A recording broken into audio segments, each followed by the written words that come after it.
每一次你说出我这个字，你的大脑都在构建一个看不见的牢笼。语言，这项人类引以为傲的进化奇迹，实际上是意识的语法结构。它不仅描述现实，更切割了现实。从神经科学的角度看，大脑左半球的布洛卡区与维尼克区是语言的处理中枢，它们的运作逻辑本质上就是分类与排他。当我们需要用名词来命名一个事物时，我们就把它从浩瀚的、连续的宇宙流动中生硬地剥离了出来。老子曾说：“名可名，非常名。”语言的诞生伴随着二元对立的降临。主谓宾的语法结构强制性地创造了一个主体和一个客体，于是我与世界的对立在我们学会说话的那一刻被锁死了。我们以为是我们在说话，但实际上是语言在说我们。我们的认知边界就是我们语言的边界。形容词更是最具破坏性的武器。当我们定义了对错，就不可避免地作为它的阴影而诞生。大脑的杏仁和贪婪地吸收这些标签，将世界简化为安全与威胁、好与坏。这是一种求生的本能，却也是痛苦的源泉。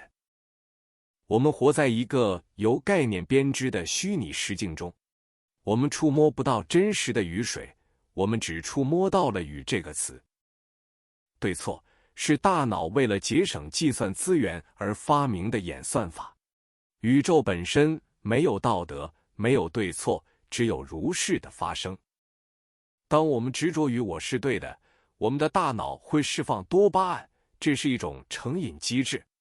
我们对正确上瘾，哪怕代价是撕裂关系。量子力学告诉我们，粒子在被观察之前处于叠加态，它既是此，也是彼，它是全然的潜力。而语言就是那种强势的观察，一旦命名，无限的波函数就坍缩成了将死的实体。流动的生命变成了僵化的标签。树木倒下只是木质素与重力的物理作用，但如果用语言描述，它就变成了破坏、灾难或是新生。神经回路中的预设模式网络 DMN 不断用内在的语言叙事维持着我的故事，这是一场永不休止的内在法庭。我们在这个法庭里既是法官，也是囚犯。我们审判自己不够好，审判他人不符合我们的语法预期。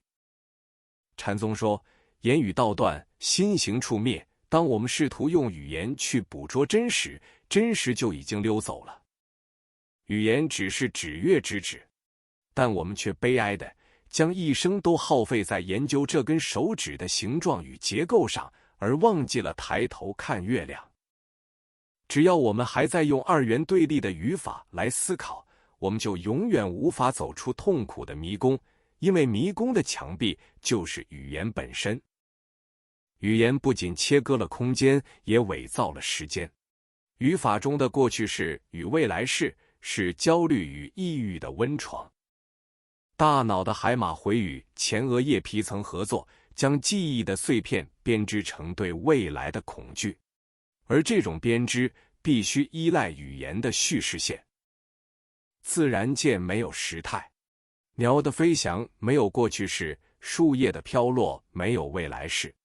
生命永远只发生在绝对的现在。当我们说我曾经受过伤，语法将一个已经逝去的事件强行防腐，拖入现在，成为身份认同的一部分。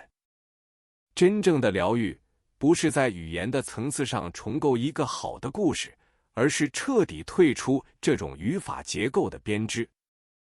在深度的禅定或正念中，大脑的语言中枢活跃度会显著下降，概念的冰层破裂，纯粹觉知的河流开始奔涌。无分别智就是超越了名词与形容词的直接体验。看山还是山，但那山不再被高低、美丑所束缚。你不需要用语言去证明你的存在，心跳、呼吸、微风拂过皮肤的触感，就是最完美的语法。放弃对定义的执着，就是卸下最沉重的心理负担。你不是一个被形容词定义的名词，你是一个持续展开的动词。在这个由语言构成的母体 Matrix 中，觉醒意味着学会不翻译，直接去体验，而不急于得出结论。当我们停止用语言切割世界，二元对立的幻象便随之瓦解。所谓的烦恼失去了攀附的语法支架。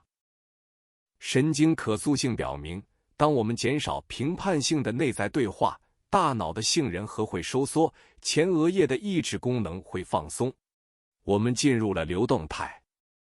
你与他人，你与世界原本就没有界限，是语言的界限让我们产生了孤独与隔绝的错觉。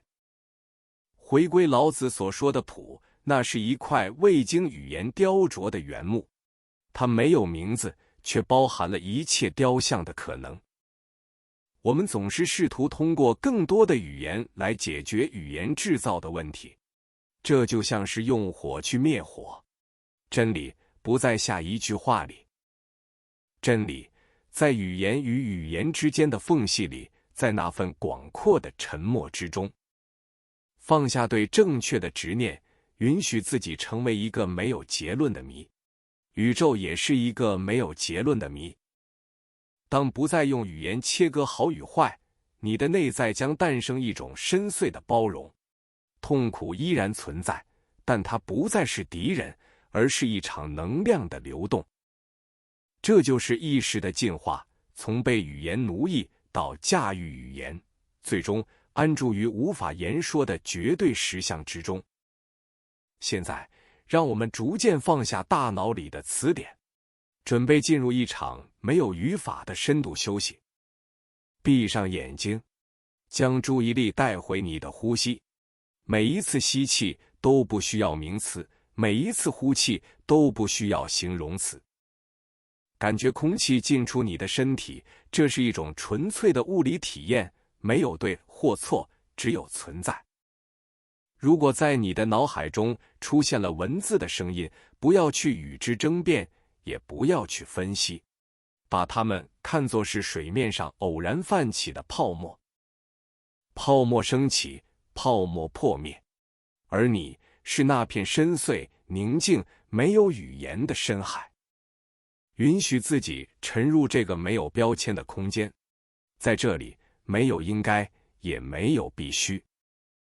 放松你的额头，放松你的下巴，那是我们用来说话的肌肉，让它们彻底休息。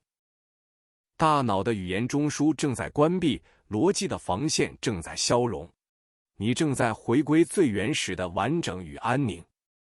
在这无声的深处，你不被任何人评判，也不被你自己定义，你只是存在。随着这份无法言喻的平静，慢慢滑入梦乡，让所有的概念都在黑夜的拥抱中消散。我们在下一个充满觉知的早晨再见。